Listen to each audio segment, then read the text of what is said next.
తర్వాత మూడోది చాలా ముఖ్యమైనది అర్థం చేసుకోవాలి. ఇప్పుడు మనం ఎన్నికలు కండక్ట్ చేయాలంటే కాన్స్టిట్యూషన్ ఉండాలి, కానీ కాన్స్టిట్యూషన్ ఇంకా రెడీ లేదు. అట్లని మనం ప్రభుత్వం లేకుండా అట్లాగే కంటిన్యూ అవ్వగలుగుతామా? కంటిన్యూ అవ్వలేం. అంటే నేను ఏం చెప్పబోతున్నానంటే 15th ఆగస్ట్ రోజు మనకి ఫ్రీడమ్ వచ్చింది. 15th ఆగస్ట్ 1947 నుండి మనకు ఫస్ట్ ఎలక్షన్స్ 1951-52లో జరిగినాయి. ఇది చాలా ఇంపార్టెంట్. ఫస్ట్ ఎలక్షన్స్ ఎప్పుడు జరిగినాయి అని అడుగుతారు. 1951-52లో జరిగినాయి ఫస్ట్ ఎలక్షన్స్.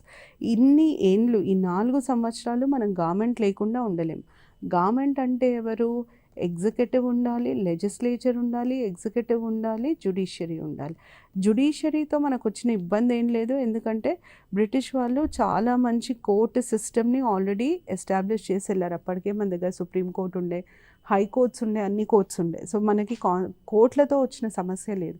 ఇప్పుడు లెజిస్లేచర్ కావాలి, ఎగ్జిక్యూటివ్ కావాలి. ఇవి కావాలంటే ఎన్నికలు కావాలి. ఎన్నికలు అయ్యే పరిస్థితి లేదు, ఎందుకంటే రాజ్యాంగం రెడీగా లేదు.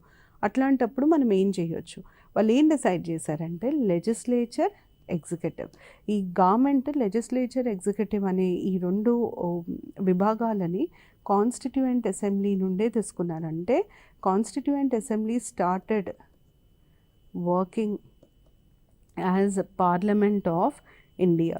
ఎందుకు కాన్స్టిట్యూయెంట్ అసెంబ్లీ? ఆ టైంలో ఇండియాలో కొద్దిగా ఎన్నుకొనబడ్డ బాడీ ఏది లేదు, అంటే అట్లీస్ట్ పార్షియల్ ఎలక్షన్స్ జరిగిన body Constituent Assembly. Constituent Assembly తప్ప ఇంకొక బాడీ లేదు, ఎలక్షన్స్కి వెళ్ళలేము. సో ఉన్న కాన్స్టిట్యూయెంట్ అసెంబ్లీ పార్లమెంట్ లాగా కూడా పనిచేస్తుందని చెప్పి డిసైడ్ చేసుకున్నారు.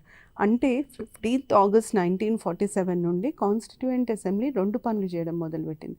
15th ఆగస్ట్ 1947 నుండి కాన్స్టిట్యూయెంట్ అసెంబ్లీ ఒకవైపు డ్రాఫ్టింగ్ ద కాన్స్టిట్యూషన్, అంటే కాన్స్టిట్యూషన్ని రాయడం, డ్రాఫ్టింగ్ ది కాన్స్టిట్యూషన్ ఒక పని అయితే,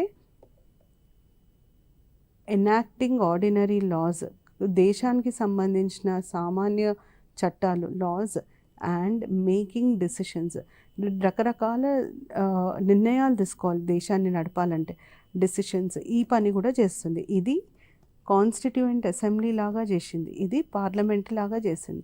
అయితే నేను మెంబర్ ఆఫ్ కాన్స్టిట్యూయెంట్ అసెంబ్లీ, నాకు ఎట్లా తెలియాలి నేను పార్లమెంట్లో పనిచేస్తున్నానా, కాన్స్టిట్యూయెంట్ అసెంబ్లీలో పనిచేస్తున్నానా అన్నప్పుడు, కాన్స్టిట్యూయెంట్ అసెంబ్లీ పనిచేసేటప్పుడు డాక్టర్ రాజేంద్ర ప్రసాద్ ప్రిసైడ్ చేసేవాళ్ళు, అంటే ఆయన అధ్యక్షత వహించేవాళ్ళు. ప్రసాద్ అధ్యక్షతన అసెంబ్ల్ అయితే అది డ్రాఫ్టింగ్ ఆఫ్ కాన్స్టిట్యూషన్.